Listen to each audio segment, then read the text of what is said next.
returned from the abyss.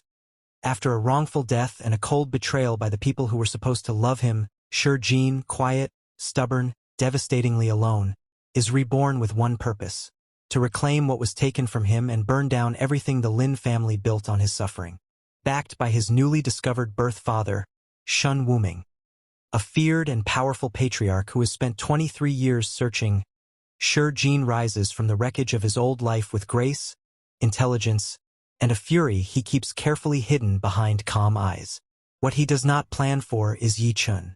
Cold, brilliant, relentlessly devoted once his heart is given. The CEO heir of the Yi Group is not a man who feels things lightly, and when he begins to feel something for Jin, it reshapes him entirely. This is the story of a man who returned from hell and found, against every expectation, that he did not have to face the world alone anymore. Chapter 1: The Boy Who Came Back from Hell. The night Jin died, it was raining. He remembered it the way you remember a dream you are still half inside. Fragmented, wrong at the edges, too vivid in the wrong places. The cold water swallowing his ankles, then his waist, then his throat. The distant sound of laughter from the bank. 3 voices. His adoptive brother Lin Peng, who had always smiled too wide. His adoptive mother, who had cried so beautifully at his welcome dinner 11 years ago.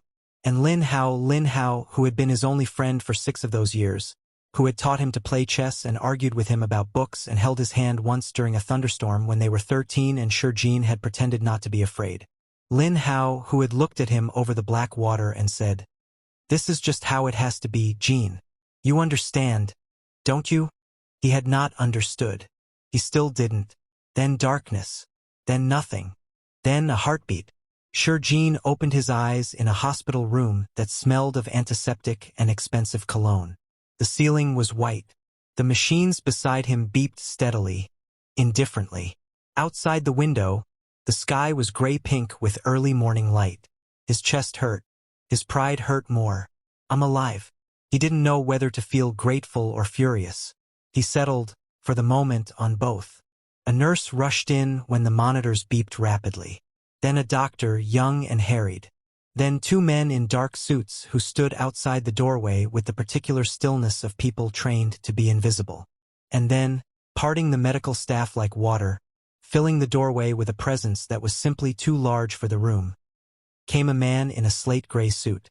He was tall, broad-shouldered, silver-templed, with strong hands and a face that had handsome once and was now something more formidable. The kind of face that came from decades of hard-been decisions made without flinching.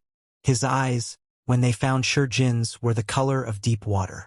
They were also, unmistakably, the same shape as Jin's own eyes. Jin stared at him. The man stared back. Something moved across his face, vast and old and barely contained, and then he pressed it down and walked to the bedside and sat very carefully in the chair beside it, as if afraid that one wrong move would shatter something precious. "You're awake," he said. His voice was low, controlled, but his hands, Jin noticed this, he always noticed things like this, were trembling slightly at his sides. "Who are you?" Jin rasped. His voice came out wrong, scraped thin. The man was quiet for a moment. Then, "My name is Shin Wuming." A pause. "I am your father. Your real father." Another pause, shorter. "I have been looking for you for 23 years. Jin looked at him for a long time. He was very tired. His body ached in places he didn't have names for. And this man was sitting here telling him things that should have felt impossible, should have felt like too much, but somehow landed simply like something he had always half known. 23 years. Jin repeated. "Yes. And the people I was living with, the Lin family." Shin Wuming's jaw tightened. "Just slightly. We are aware of what they did." "Then you know they tried to kill me." "Yes." The word came out very quietly. "I know." Jin closed his eyes. Breathed. When he opened them again, he felt something settle in his chest. Not peace, exactly. More like the moment before a storm when the air goes very still and you understand exactly what is coming. "All right," he said. "Tell me everything." He was in the hospital for 2 weeks. During that time, he learned the following things. His mother had been Shin Wuming's wife, young, brilliant, stubborn in ways that Shin Wuming described with a grief so old it had turned into something almost like wonder. She had died 3 days after Shi Jin was born, hemorrhaging in a hospital that the Lin family's patriarch had owned shares in. Whether it was negligence or something darker, the investigation had never concluded satisfactorily. Shi Jin had been taken by the Lin family in the chaos of her death. Not stolen exactly, but transferred in ways that the paperwork made look legal, the way paperwork always looked legal when enough money changed hands. Shin Wuming had spent 23 years looking. He had never stopped. He had built an empire in part to have the resources to keep looking, and this, Shi Jin realized slowly, was a kind of love that didn't have a simple name. The Lin family had realized who Shi Jin was approximately 3 months ago, when a genetic testing service, run by one of Shin Wuming's subsidiary companies, had flagged a familial match. They had panicked. They had acted. They had not acted carefully enough. They made a mistake, Shi Jin said, near the end of the second week, sitting up in bed with his dinner untouched beside him. Yes, Shin Wuming, who came every day, who sat for hours, who brought him books without being asked because he had somehow already learned what Shi Jin liked to read, looked at his son steadily. They should have hidden you better or not acted at all. Instead they gave us a crime. And you intend to use it. I intend to let you decide what to do with it, Shin Wuming said. It is your life they stole, your justice to claim. Shi Jin looked at his father for a long moment. Then he reached over and, for the first time, picked up his dinner and began to eat. It was a small thing, but Shin Wuming's shoulders dropped just slightly with something that looked very much like relief, and Shi Jin decided to let that be enough. For now. Chapter 2: The Cold Air. Yi Chun did not believe in fate. He believed in contracts, leverage, and quarterly earnings reports. He believed in the clean arithmetic of power, who had it, who didn't, how quickly that could change, and what it cost to hold on to it. He believed in preparation, in precision, in the particular satisfaction of a plan executed without deviation. He did not believe in the idea that the universe arranged things for a reason, or that people entered your life because they were supposed to, or that love was anything other than a complicated liability that intelligent people managed carefully and the rest suffered through. He had held these beliefs consistently for 27 years and saw no reason to revise them. The dinner at the Shin residence was, on paper, a business meeting. The Yi group had interests that overlapped with Shin Wuming's new ventures, and someone had decided that a private dinner was more appropriate than a boardroom. Yi Chun's father had asked him to attend as a representative of the family. He had prepared a briefing document and memorized it on the car ride over and arrived at the Shin residence expecting to be bored. He was not prepared for Shi Jin. The young man arrived late. Not fashionably late, just late, in the way of someone who had lost track of time doing something more interesting. He was wearing a simple white shirt with the sleeves rolled up to the elbows and dark trousers that fit well, and he had a faint scar visible along his collarbone where the shirt collar fell open. He moved through the room the way people moved through spaces they weren't quite sure they belonged in yet. Carefully, observantly, missing nothing. His eyes swept the room once, cataloging. Then they landed on Yi Chun. The expression on his face was not awe. It was not the carefully performed deference that most people directed at Yi Chun in rooms like this. It was not flattery or calculation, or the particular brand of warmth that masked wanting something. It was simply attention, clear and direct and entirely without performance. Then Shi Jin said, "You have something on your cuff. Ink, I think," and looked away to greet someone else. Yi Chun looked down. There was indeed a faint blue smudge on his left cuff, from the pen he had been using in the car to annotate his briefing notes. He had not noticed. He noticed everything, and he had not noticed this. He looked back up. Shi Jin was already across the room, shaking Shin Wuming's associate's hand with a small, careful smile. Yi Chun spent the rest of the evening unable to stop watching him, which was, he told himself firmly on the car ride home, simply because the man was an unknown variable in a room full of known quantities. It was due diligence. It was professional interest. He believed this for approximately 4 days. The second time they met was at a charity gala 3 weeks later. Shi Jin was standing at the edge of the room with a glass of sparkling water. Not champagne, Yi Chun noted. looking at a piece of abstract art on the wall with an expression of polite bewilderment. "Do you understand it?" Yi Chun asked, stopping beside him. He wasn't entirely sure why he had crossed the room. He had told himself he was heading to the canopy table.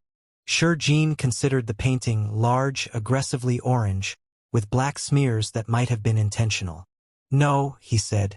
"Do you?" "No. But you're not going to say that to anyone else in this room." Yi Chun looked at him. "Neither are you." The corners of Jin's mouth moved. Not quite a smile, but close. "Yi Chun," Yi Chun said. "Yi Group. I know who you are." Jin didn't offer his hand. He just turned back to the painting. "Jin, I'm new to all of this."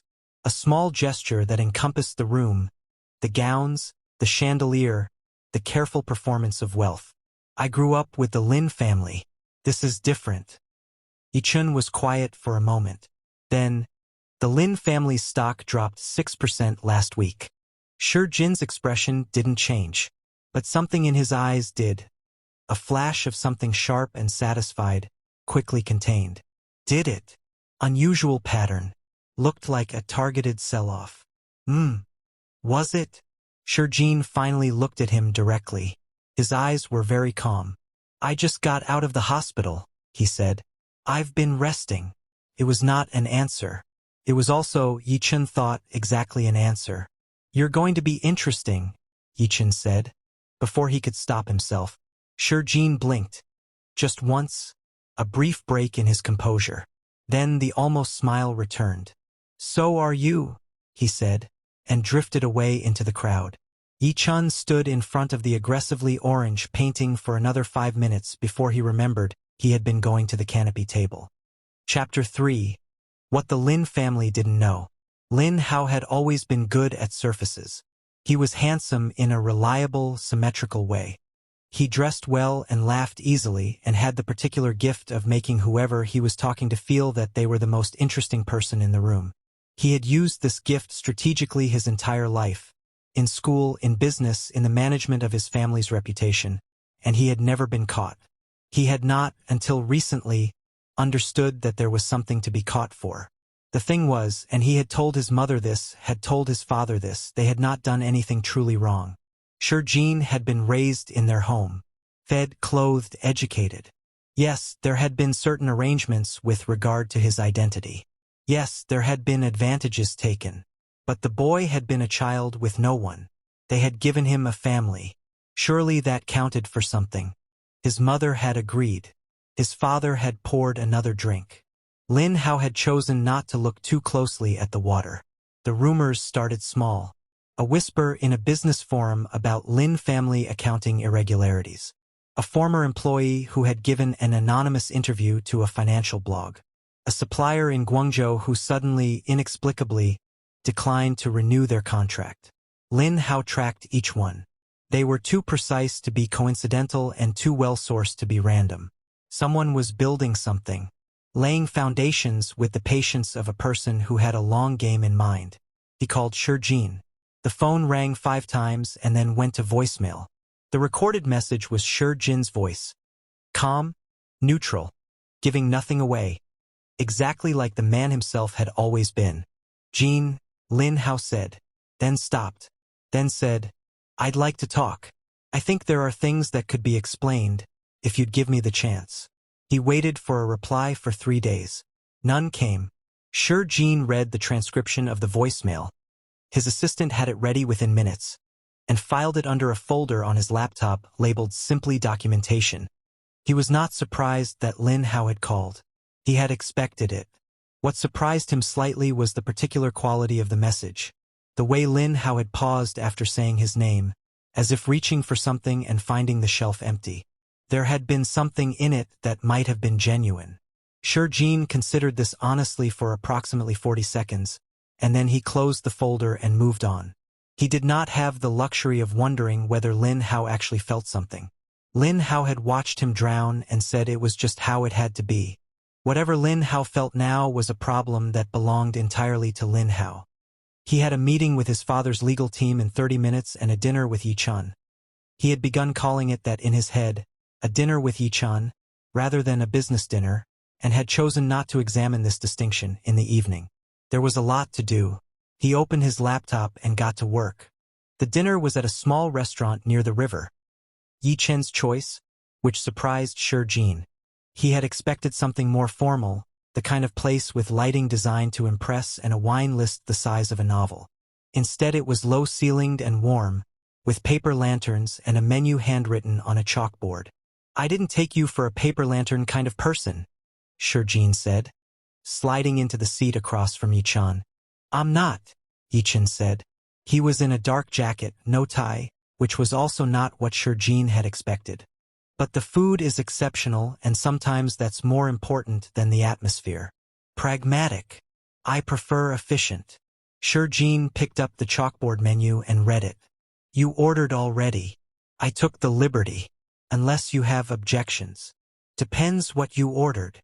"Braised pork belly, steamed fish with ginger, stir-fried greens, and a soup." A pause. "I looked up what you'd ordered at the Shun residence dinner." Jin looked up from the menu.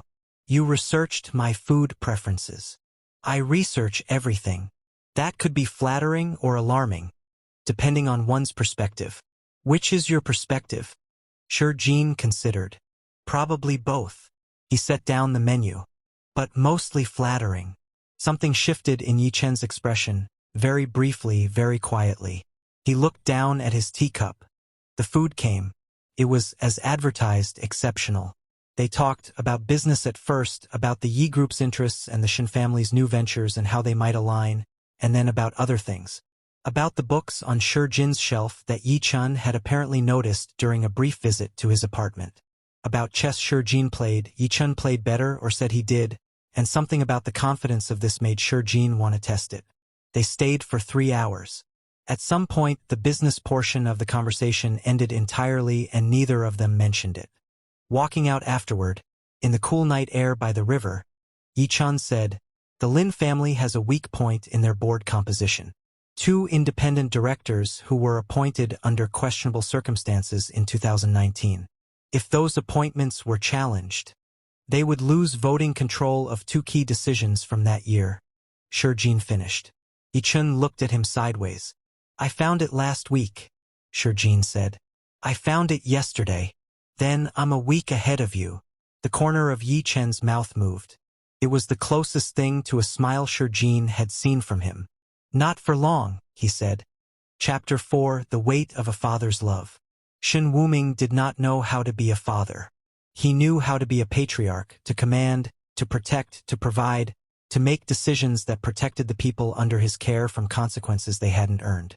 He had done this for decades, for his organization, for the people loyal to him, for a vast network of obligations and relationships that he maintained with the discipline of a man who understood that power without care was simply tyranny with paperwork.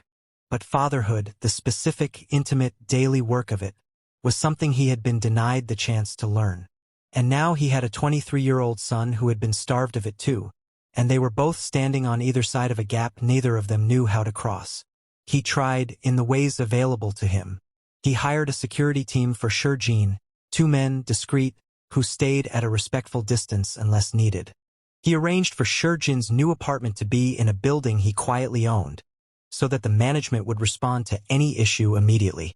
He had his assistant learn Jin's schedule and flagged any gaps that might indicate vulnerability. He also, on a Tuesday afternoon 3 weeks after Jin left the hospital, showed up at his apartment with 2 cups of tea from the shop downstairs and knocked on the door. Jin opened it in bare feet and a loose sweater, laptop under his arm, looking like someone in the middle of something. "Father," he said. He had started using the word about 2 weeks ago, tentatively at first, then with more ease. Each time Shen Wuming heard it, he felt something in his chest rearrange itself. "I was in the area," Shen Wuming said, which was not entirely true. Jin considered this for a moment. "Come in." They sat at the kitchen table. Jin worked. Shen Wuming drank his tea and occasionally looked at documents Jin slid across to him. Evidence packages, legal filings, the careful architecture of a revenge that was also, increasingly, just justice. "This is thorough," Shen Wuming said, reviewing a financial analysis that would have taken his own team a week to compile. I had a lot of time to think in the hospital, Shurjin said without looking up. You have your mother's mind. Shurjin's hands stilled on the keyboard. He looked up. Shin Wuming met his eyes. She was methodical, he said. She kept notes on everything. Arguments she intended to have. Plans she was making. Lists. A pause. I still have them. Her notebooks. If you ever want to see them. Shurjin was quiet for a long time. Then, I'd like that. Not yet, perhaps. When things are calmer. Yes. Shurjin returned to his laptop. Then, what was her name? Her first name. You always call her your wife. Mei. Shin Wuming said it quietly. Shin Mei after we married. Before that, Liang Mei. Liang Mei, Shurjin repeated, as if tasting it. She would have. Shin Wuming stopped. Tried again. She would have liked who you've become. She had a particular respect for people who didn't break when they were supposed to. Shurjin didn't say anything, but he didn't look away from his screen for a very long time, and his expression was complicated in a way that Shin Wuming chose to give him privacy for. That evening, after his father left, Shurjin sat on his balcony for a long time in the dark. He had spent 23 years constructing a self that didn't need to be held, that could manage on its own, that didn't reach for things, people, comfort, the particular warmth of being known, because reaching meant risking, and he had learned very young that risk almost always ended in loss. And now, without his permission, things were different. He had a father who showed up with tea and didn't say much and sat beside him anyway. He had a legal team that filed papers on his behalf with visible satisfaction. He had a chef his father had hired who left meals at his door 3 times a week with notes written in a formal hand that had nonetheless started including small drawings of the dishes. He had Yi Chun, who texted him financial intelligence at odd hours and had memorized his food preferences and looked at him with an expression that Yi Chun himself would probably vehemently deny. Shurjin looked at the city lights. He breathed. He let himself, very carefully, feel the unfamiliar weight of it. You are allowed to have this, he told himself. You survived so that you could have this. It took him 3 nights of telling himself before it started to feel true. Chapter 5: What Devotion Looks Like. Yi Chun began showing up. It started with excuses. Documents to review that happened to be better discussed in person. A restaurant near Shurjin's apartment that Yi Chun had been meaning to try. A car ride that was simply more efficient if they shared it. The excuses were, Shurjin noted privately, quite good, specific, plausible, delivered with the same measured precision that Yi Chun brought to everything. Then, gradually, the excuses became thinner. Then they stopped entirely. I was thinking about what you said yesterday, Yi Chun would say, appearing at his door at 7 in the evening with takeout containers. Or, sitting across from him at the kitchen table with his own laptop open. I find I work better here. I don't know why. Don't read into it. Shurjin did not say, I'm reading into it. He did not say, I want you to be here. He said, there's tea, and went back to his work, and felt something warm and complicated settle behind his sternum. What Yi Chun did for him was not the grand gestures of romance novels. It was smaller than that. It was the way he noticed, without being told, when Shurjin had been working too long, would simply get up and bring him water and set it beside his laptop without comment. The way he remembered, from a single offhand mention, that Shurjin had a headache when he forgot to eat in the afternoon, and thereafter kept granola bars in his jacket pocket on days they were working together, setting one on the desk near Shurjin's hand with the specific studied casualness of a man pretending not to be doing what he was clearly doing. It was the way he listened. Yi Chun was not a talker. He processed in silence and spoke only when he had something to say. But when Shurjin spoke, Yi Chun was absolutely present. Not nodding along, not waiting for his turn, but genuinely attending, weighing it, responding to what was actually said rather than what he'd expected to hear. Shurjin had not been listened to like that before. He found it disconcerting. He also found it, secretly, something close to wonderful. The incident at the gala happened on a Friday evening in late October. It was a charity event, the kind of function that both of them attended because not attending would be notable. Shurjin wore black and kept near the windows. Yi Chun arrived separately later and did not immediately cross the room to Shurjin's side, which was its own kind of consideration, They had not announced anything to anyone, and Yi Chun understood the value of discretion. Lin Hao found Jin near the bar. He had been drinking, not enough to be obvious but enough to make him slightly reckless, slightly more himself than his usual performance allowed. He cornered Jin near a column with the easy familiarity of someone who had once been close to him, close enough that it would look, from across the room, like friends catching up. "You're making a mistake," Lin Hao said, voice low. "What you're doing to my family, there are people watching, Jin. People who will not appreciate a nobody with a convenient new father trying to." "Lin Hao," Jin said very quietly. "You don't have what it takes to." "Lin Hao." He said it again, the same tone. "I watched you decide to let me drown. I have thought about that moment every day for months.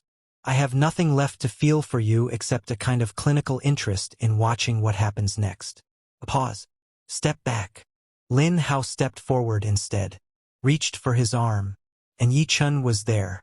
Not running, not dramatic. Simply, there at Jin's shoulder, having crossed the room at a speed that suggested he had been watching this entire exchange from elsewhere and had been moving before it escalated. His hand closed around Lin Hao's wrist before contact was made. Not violently, just firmly, with a precision that communicated clearly and without embellishment. "Don't," Yi Chun said. Just the one word. Lin Hao looked at him.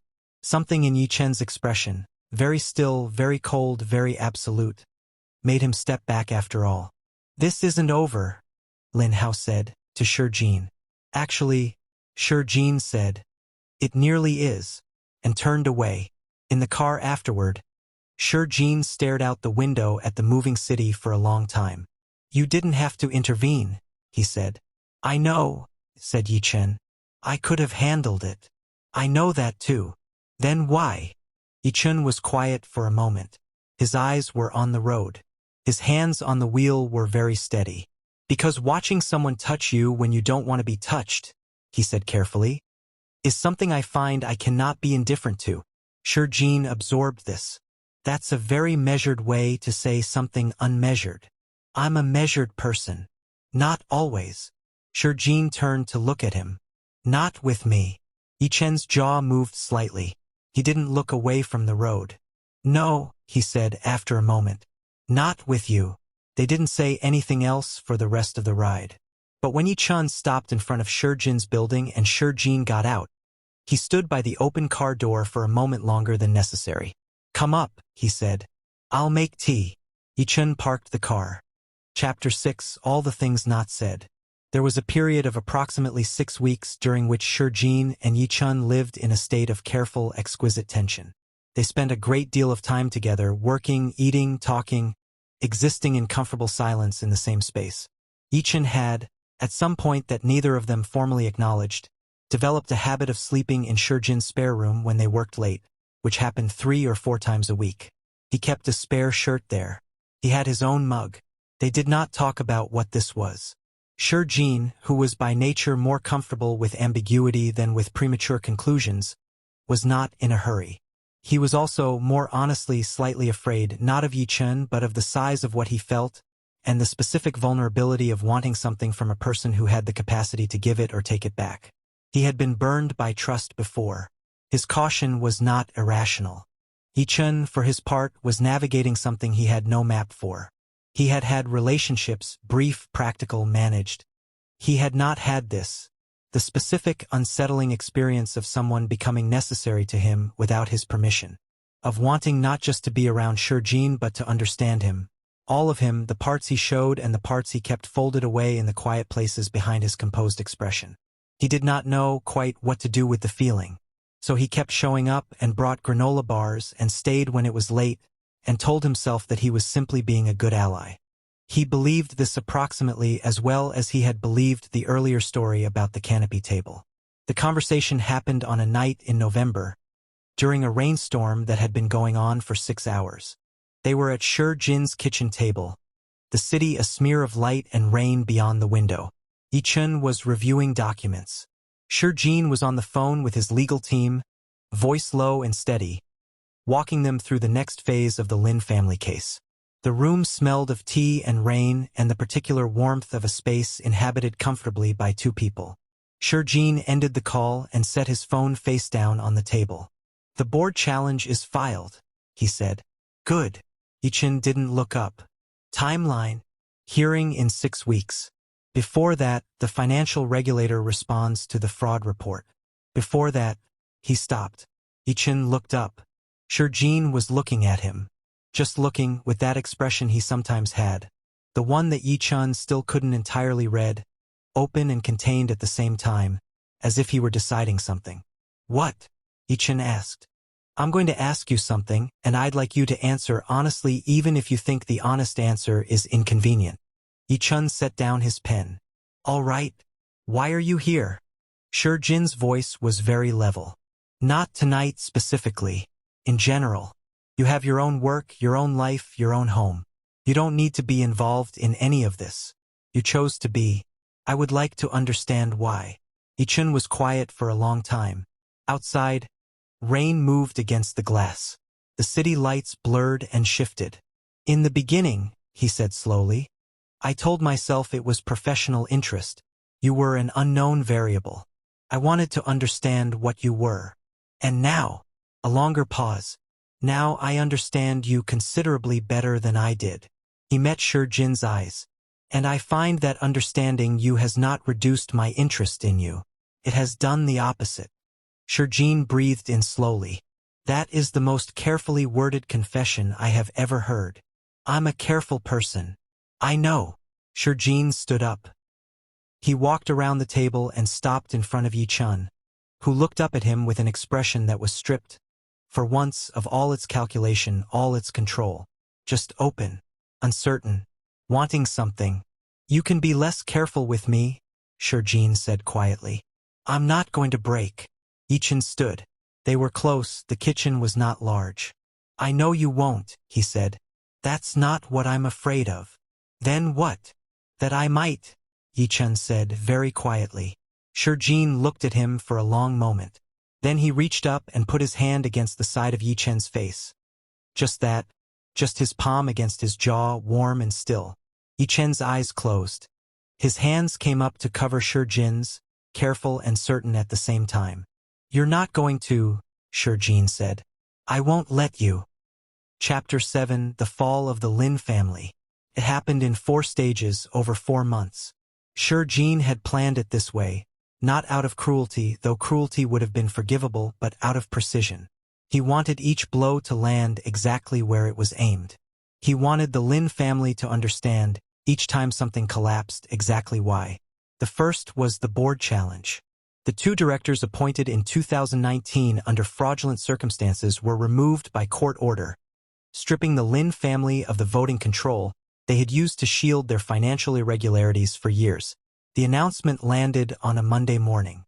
Lin Peng called his lawyers immediately. The lawyers said there was nothing to be done. The second was the financial regulator's findings.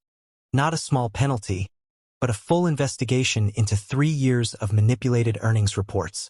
The findings were damning and sourced impeccably. Someone had organized the evidence with extreme care and handed it over at exactly the right moment. The regulator did not ask who. They simply acted. The third was the supplier network. Jin had spent 2 months quietly meeting with the Lin family's most significant suppliers. Not to threaten, never to threaten. Simply to offer better terms, more stable contracts, cleaner relationships. By the time the financial investigation was underway, 6 of the Lin family's core suppliers had already quietly redirected their business elsewhere. The supply chain collapsed in a week. The fourth was the story.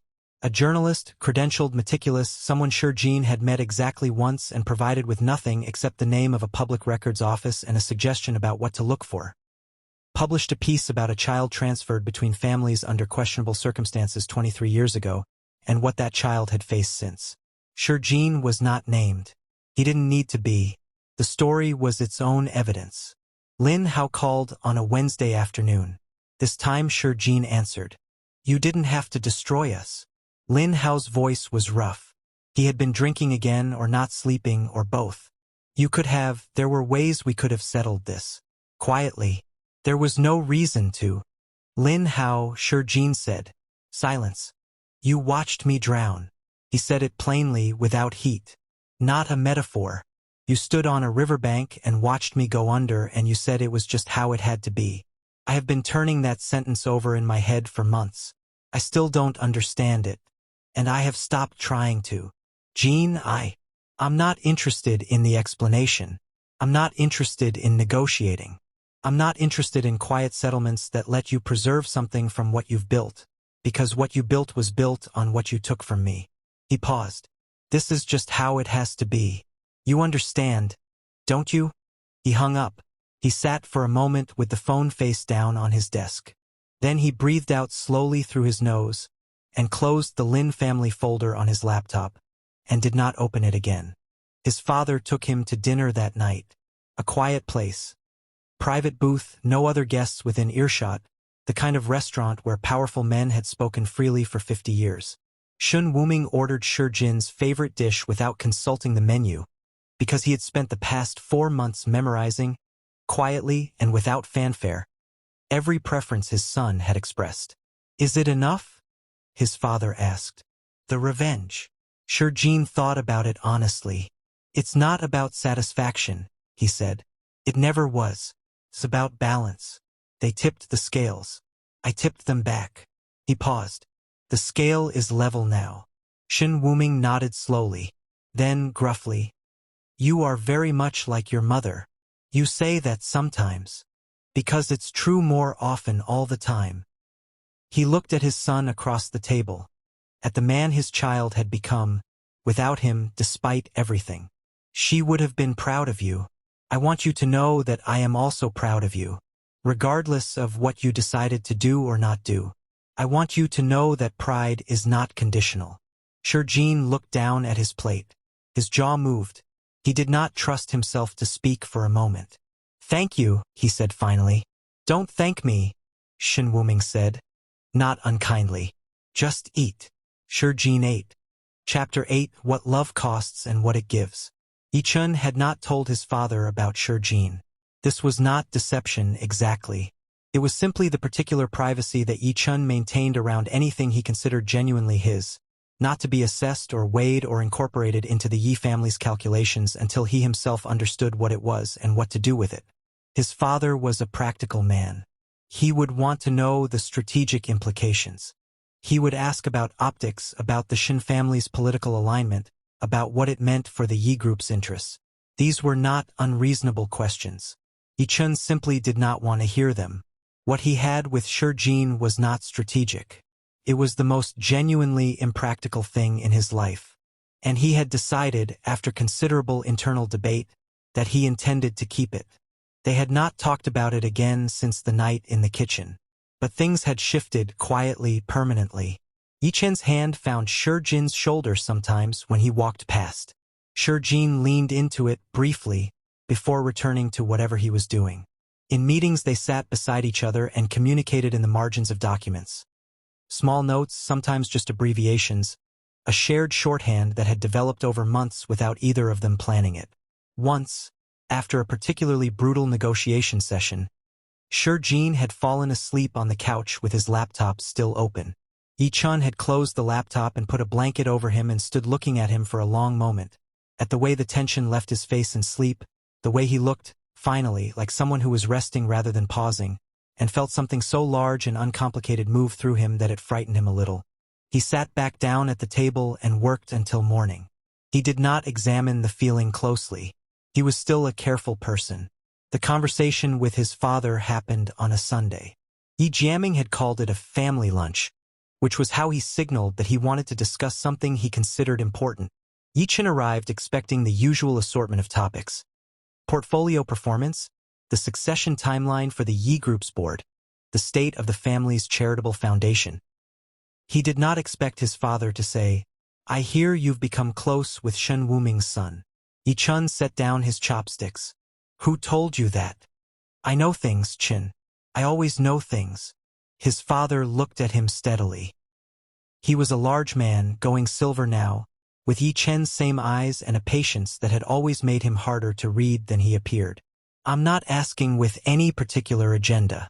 I'm asking because you look different since some months ago, more settled.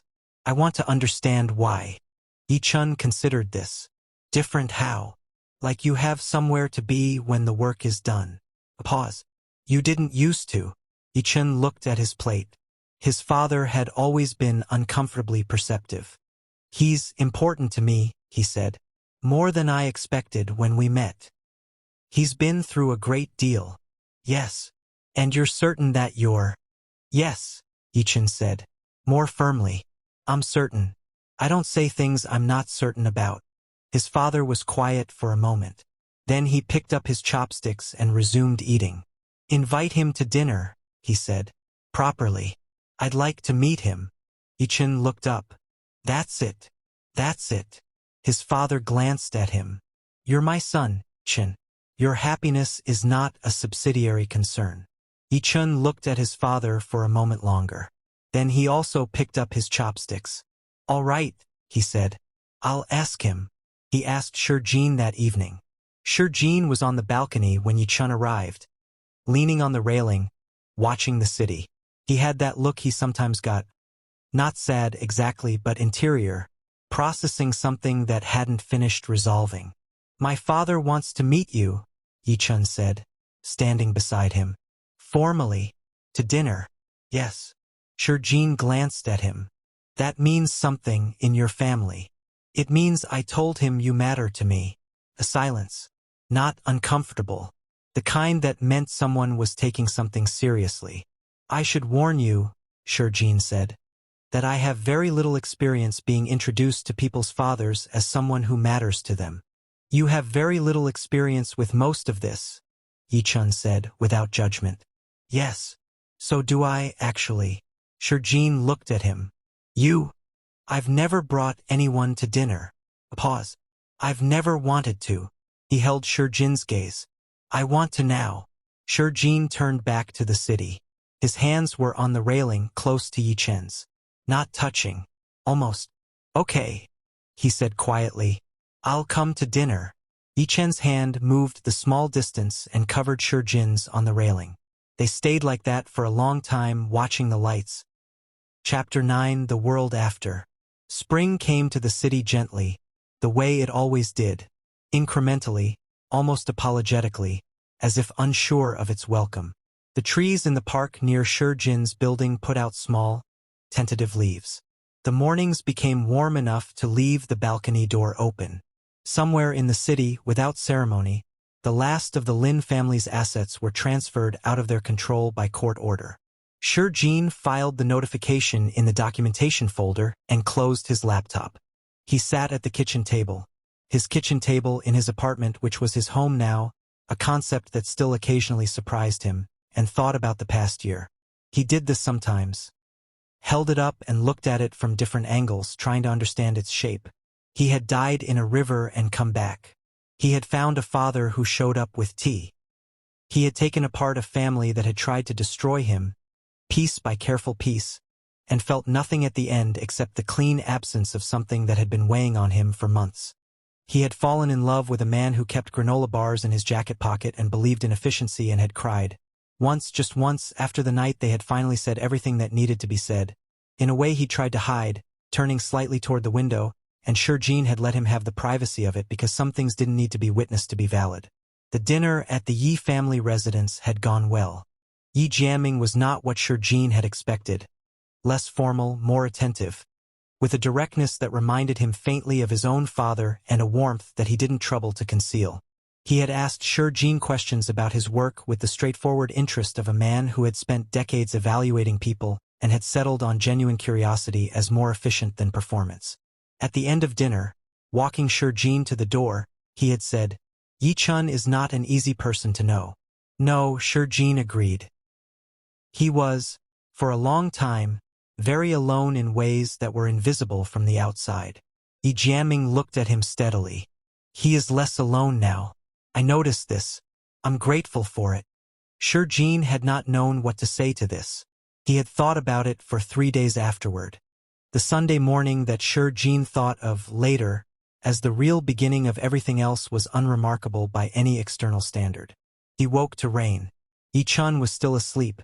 He slept later than Jin, deeply, completely, in a way that suggested his body had finally found somewhere it trusted enough to fully let go. Jin lay in the gray morning light and listened to the rain and to the particular quiet of a room with two people breathing in it, and felt something so steady and solid in his chest that it took him a moment to identify it. Happy. You were happy. He lay still with it for a while, learning its dimensions. Then he got up and went to make tea. Yi Chun found him on the balcony an hour later, both hands around a mug, watching the rain on the rooftops. He came and stood beside him, warm, solid, slightly rumpled in a way he would never allow himself to be anywhere else. "You're thinking again," he said. "I'm always thinking." Loudly this time. Jin smiled. The real one, the one that still surprised him sometimes with how easily it came now. "I was thinking that I don't recognize my own life. Is that good or bad?" "Good." He glanced at Yi Chun. "Completely good. That's the part that takes some getting used to." Yi Chun looked at him for a long moment. Then he said, with the specific simplicity he had when he chose to be simple, "I love you." Jin turned to face him. The rain fell steadily. Somewhere in the park below, a bird was singing despite the weather. "I know," Jin said. "I have known for a while. I was waiting for you to say it." Yi Chun's expression shifted. A flicker of something. "You could have said it first." "I could have," Jin agreed. "I wanted to hear how you'd say it. And, plainly, no preamble, no qualifications." He reached up and straightened the collar of Yi Chun's sleep-warm shirt, a small gesture that he had started doing without thinking. It was exactly right. He met Yi Chun's eyes. "I love you too." Yi Chun covered his hands with his own. They stood like that on the balcony in the rain. The city spread out below them, indifferent and beautiful and full of futures they hadn't gotten to yet. Shen Wuming called that afternoon. "How are you?" he asked. He had started calling on Sunday afternoons. It had become, without discussion, a fixture. "Good," Jin said. "Actually good." A pause. "Yi Chun. He's here." Another pause.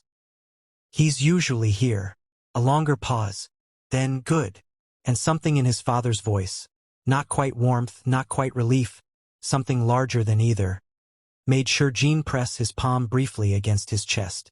"We should have dinner this week," Jin said. "The four of us. You and Yi Jiaming and Yi Chun and me." Yi Jiaming mentioned wanting to discuss the joint development project anyway. "The four of us," his father repeated slowly. "Yes."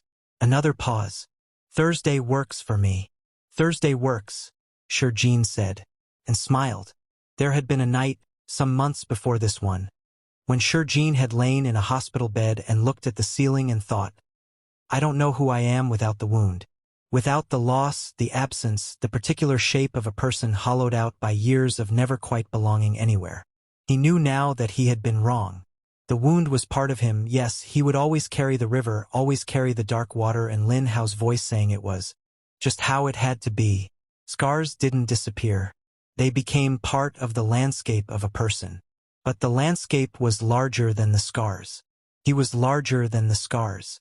He was a man who had a father who showed up with tea, a home that was his, work that mattered, a partner who kept granola bars in his jacket pocket and said, "I love you," with no preamble, as if it were simply a fact about the world that needed to be stated. He was, against all reasonable probability, someone who had come back from hell and found that the world above ground was full of things worth staying for. He was Jin. He had returned from the abyss. And finally, at last, he was home. And